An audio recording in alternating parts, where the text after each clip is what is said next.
परम पूज्य युवराज स्वामी दिव्यांशाचार्य जी महाराज के पावन सानिध्य को प्राप्त करने के लिए महाराज श्री को फॉलो करें यूट्यूब चैनल स्वामी दिव्यांशाचार्य जी। बोले सतराजित नाम का एक राजा भगवान सूर्यदेव की जो है खूब तपस्या की। भगवान सूर्य नारायण प्रसन्न हो गए, उसे श्यामंतक मणि प्रदान की। एक दिन सतराजित तो मणि पहन करके जब सभा में आया तो सुधर्मा राम की सभा में ऐसा लगा जैसे सूर्य नारायण ही नीचे उतर आए हो, इतनी चमक थी उसमें। सब लोग आश्चर्यचकित हो गए। भगवान ने पूछा कौन है, तो लोगों ने बताया ये सतराजित है और इसे भगवान सूर्य नारायण ने एक मणि दी है जो 8 भार सोना रोज देती है। ये मणि जहां पर रहेगी वहां पर कभी अकाल नहीं पड़ेगा, कभी महामारी नहीं फैलेगी, कभी दुष्टों का अत्याचार नहीं होगा। भगवान ने कहा ये क्या करेंगे इस मणि को लेकर के, इनसे बोलो कि राजकोष में जमा कर दें, कम से कम 8 भार सोना आएगा, उससे प्रजा की सेवा होगी। पर सतराजित ने मना कर दिया। एक दिन उसका भाई वही मणि पहन करके जंगल में शिकार करने के लिए गया, उसे हिंसक जानवरों ने मार दिया। अब तो धीरे धीरे हल्ला होने लग गया कि भगवान ने मणि को मांगा, सतराजित ने मना कर दिया। लगता है भगवान ने उसे सतराजित के भाई का हरण करके मणि को छीन लिया। धीरे धीरे बात भगवान के पास आई कि आपको चोरी लग गई मणि की। भगवान ने कहा जब लगा है तो इसका निवारण करना पड़ेगा, नहीं लोग हम ही को चोर समझेंगे। भगवान जंगल में गए हैं मणि को खोजने के लिए। आगे बढ़े तो सतराजित के भाई का मरा हुआ शरीर वहां पड़ा था, कोई हिंसक जानवर उसे मारा था। आगे बढ़े तो उसको मारने वाला जो सिंह था वो भी मृत पड़ा हुआ था। और आगे बढ़े तो एक गुफा दिखाई दी। गुफा के अंदर में गए तो एक रीछ कन्या भालू की लड़की जो है उस मणि से खेल रही थी। वो रीछ कोई और नहीं श्री जामवंत जी महाराज ही थे। जामवंत जी महाराज की आयु कितनी लंबी है आप लोग विचार करिए। जब भगवान सतयुग में त्रिविक्रमावतार लिए थे, उस समय जब भगवान अपने त्रिविक्रम अवतार में थे, त्रिलोक को नाप रहे थे, उस समय श्री जामवंत जी महाराज भगवान की दौड़ करके परिक्रमा लगाई थी। वही द्वापर युग में भगवान के साथ में रावण से युद्ध किया था। वही जामवंत जी महाराज यहां पर भी 3 युग तक विराजमान है। भगवान जाकर के जब मणि लेने के लिए आगे बढ़े, कन्या रोने लग गई। जामवंत जी महाराज दौड़ करके आए और भगवान पर आक्रमण कर दिया। अब तो दोनों में लड़ाई आरंभ हो गई, युद्ध होना शुरू हो गया। कुश्ती चलती रही। बोले कितने दिन तक? बोले 10 दिन, बोले नहीं 20 दिन नहीं 27 दिन तक। अब तो जब जामवंत जी महाराज की अच्छी पिटाई हो गई, नस नस ढीली हो गई। जामवंत जी महाराज चरणों में 28वें दिन पड़ गए। बोले महाराज हम पहचान गए आप कौन हैं। आप साक्षात भगवान नारायण ही हैं जो अवतार लेकर के लीला कर रहे हैं। बोले महाराज ये 27 दिन लड़के क्यों पहचाने, पहले क्यों नहीं पहचान लिए? बोले प्रभु हमें लगता है कि आप हमारे मन की जो बात थी उसको सत्य करने के लिए आए हैं। जब रामावतार में भगवान रावण से युद्ध कर रहे थे, रावण पर विजय पा गए, तब एक दिन जामवंत जी महाराज ने कहा प्रभु सब लोगों ने युद्ध किया, सबकी लड़ने की इच्छा पूर्ति हो गई, पर मेरी अभी इच्छा पूर्ण नहीं हुई। मेरे लायक वहां पर कोई योद्धा था ही नहीं कि मैं उससे लड़ता। एक रावण था, उस रावण से आप लड़ रहे थे और छोटे मोटे से हम लड़ते नहीं हैं। अब आपसे तो हम लड़ नहीं सकते भाई, आप हमारे स्वामी हैं। 2 ही योद्धा थे, एक आप और एक रावण। आपसे लड़ नहीं सकता, रावण से लड़ने का मौका नहीं मिला। भगवान ने कहा तो चाहते क्या, हमसे लड़ना चाहते हैं? बोले प्रभु आप तो स्वामी हैं, आपसे कैसे लड़ेंगे? भगवान ने कहा तुम्हारे मन में जब ये संकल्प बन ही गया है तो चिंता मत करो, ये पूर्ण करने के लिए हम द्वापर में ये भी तुम्हारी संकल्प पूर्ण करेंगे। तो मानो आज भगवान वही मन की कामना पूर्ण करने के लिए 27 दिन तक श्री जामवंत जी महाराज से युद्ध किए। भगवान से जब जामवंत जी महाराज स्तुति किए, प्रभु क्या आज्ञा है? तो बोले ये जो मणि है हमें चोरी लगी हुई है मणि की, ये मणि हमें वापस कर दो। बोले प्रभु जब ये मणि हमको मिली थी तभी हमने कन्या दान कर दिया, अपनी कन्या को दे दिया, अब कन्या से मैं ले नहीं सकता। बोले अब क्या करें? बोले प्रभु एक रास्ता है। बोले क्या? बोले आप हमारी कन्या जामवती से विवाह कर लो और साथ में मणि कन्यादान में ले लो, दहेज में ले जाओ। भगवान कहे ठीक है। भगवान का दूसरा विवाह जामवती जी महारानी से हुआ और मणि को लेकर के भगवान जामवती को लेकर के भगवान द्वारिका पधारे हैं। ला करके मणि को वापस किया सतराजित को। अब तो हवा बदल गई, लोग सतराजित को गाली देने लगे, सतराजित को कहने लग गए कितना धूर्त है, इसने भगवान पे चोरी लगाई, भगवान क्यों चोरी करेंगे? देखो भैया समाज की हवा बदलने में टाइम नहीं लगता। एक समय था कि भगवान को अपशब्द बोल रहे थे, अब हवा बदल गई तो उल्टा सतराजित को ही गाली देने लग गए। सतराजित बड़ा लज्जित हुआ कि हमने भगवान को चोरी लगाई, अब कैसे लोक लज्जा से बचा जाए। तो उसने सोचा कि भगवान मणि को मांग ही रहे थे, यदि भगवान से संबंध रख लिया जाए, कुछ संबंध बना लिया जाए तो भगवान तो लोग डर के मारे कुछ नहीं बोलेंगे।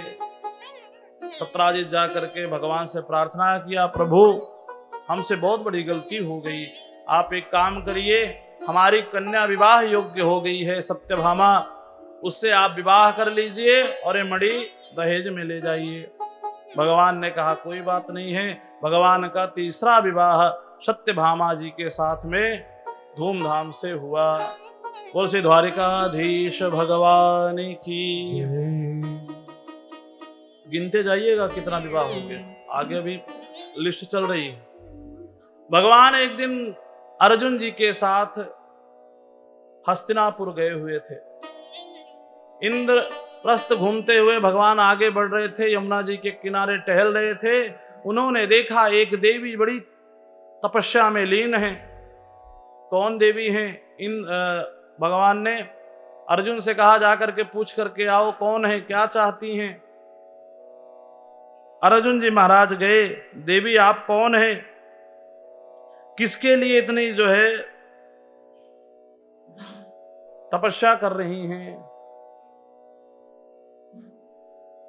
देवी ने कहा मेरा नाम कालिंदी है, मैं यमराज की बहन हूं, सूर्य की पुत्री हूं, मैं भगवान श्री कृष्ण से विवाह करने के लिए तपस्या कर रही हूं।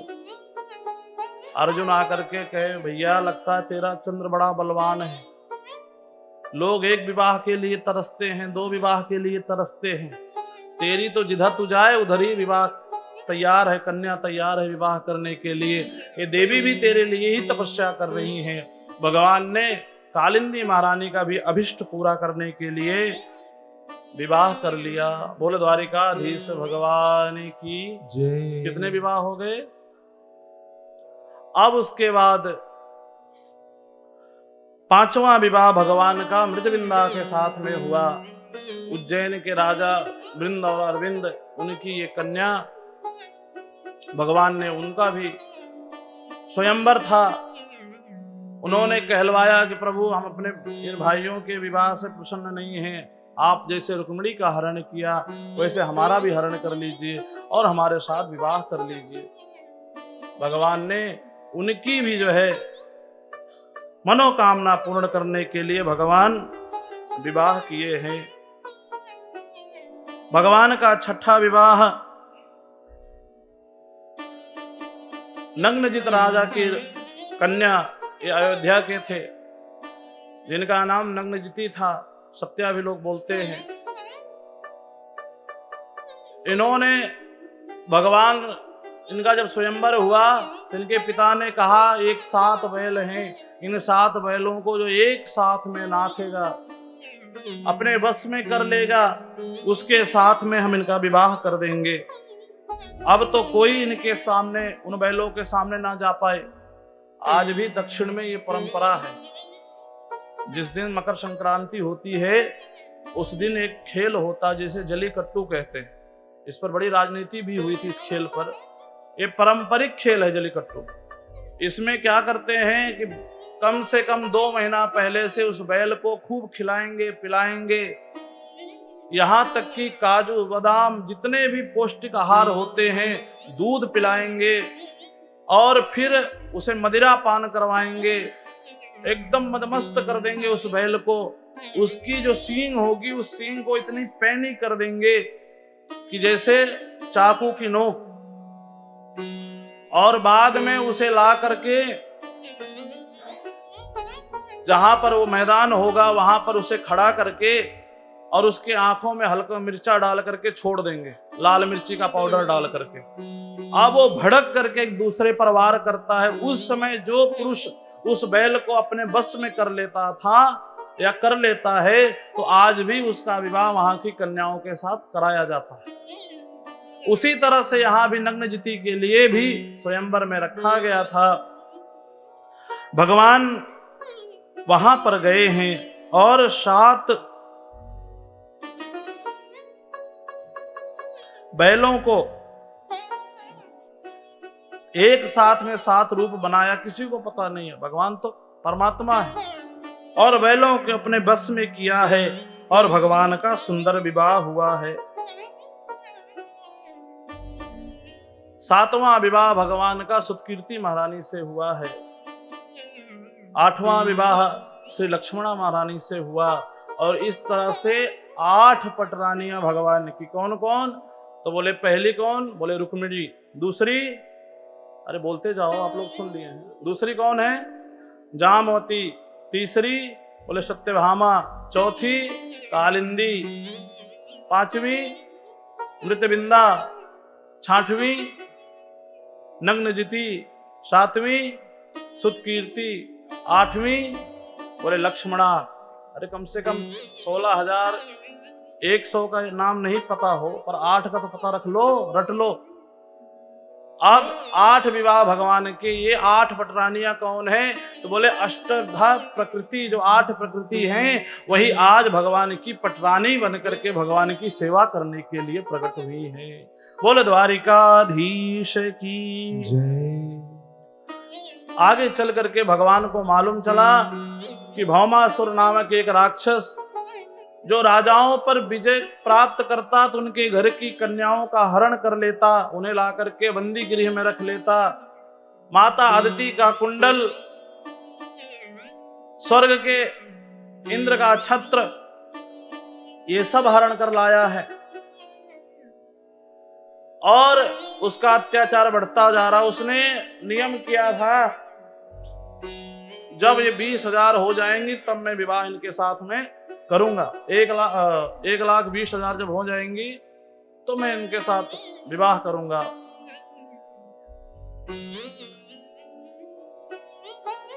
सो 16,000 तो हो चुकी थी, 16,100 कन्याएं हो चुकी थी, कुछ ही बाकी थी 20,000 होने में।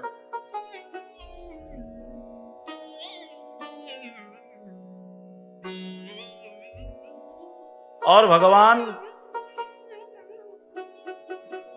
जब वहां पर गए, पता लगी, लोगों ने आके बताया, महाराज ये दुष्ट राजाओं की कन्या को बंदी बना लिया है, आप ही कृपा करिए। इसका एक नाम और भी था जिसे नरकासुर भी इसी को कहते थे। जो भगवान प्राग ज्योतिर्पुर पहुंचे हैं, वहां जाकर के भौमासुर का उद्धार किया, सारी कन्याओं को बंदी गृह से छुड़वाया और बोला देवी अपने अपने घर जाओ। बोले महाराज इतने दिन इसके कैद में रह करके कौन हमें अपनाएगा, हम कहाँ जाएं? भगवान ने कहा देवी अपने पिता के घर जाओ, अपने जो तुम्हारे सगे संबंधी हैं। बोले महाराज कोई अपनाने वाला नहीं है। एक दिन कन्या घर से बाहर चली जाए तो लोग आक्षेप ही करते हैं। सीता महारानी रावण के यहाँ गई, जो कि जगत जननी है, अग्नि में जाकर के साक्षी दिया, उसके बाद भी लोगों ने नहीं छोड़ा, तो हमको छोड़ेंगे? यदि आप हमें अपना लेते हैं तब तो हम जो है आपके ही सेवा में रहेंगे, नहीं तो हम अपने प्राणों को त्याग देंगे, यहीं पर अग्नि में समा जाएंगे। अब भगवान ने कहा कि अगर हम इनको त्यागते हैं तो ये अपने प्राण दे देंगी, इससे अच्छा है तो विवाह ही कर लो। और भगवान 16,100 कन्याओं के साथ में एक साथ में विवाह कर लिया और भगवान की कुल संख्या हो गई 16,108। अब भगवान दिव्य द्वारिकाधीश 16,108 पटरानियों के साथ में द्वारिका में विराजमान है।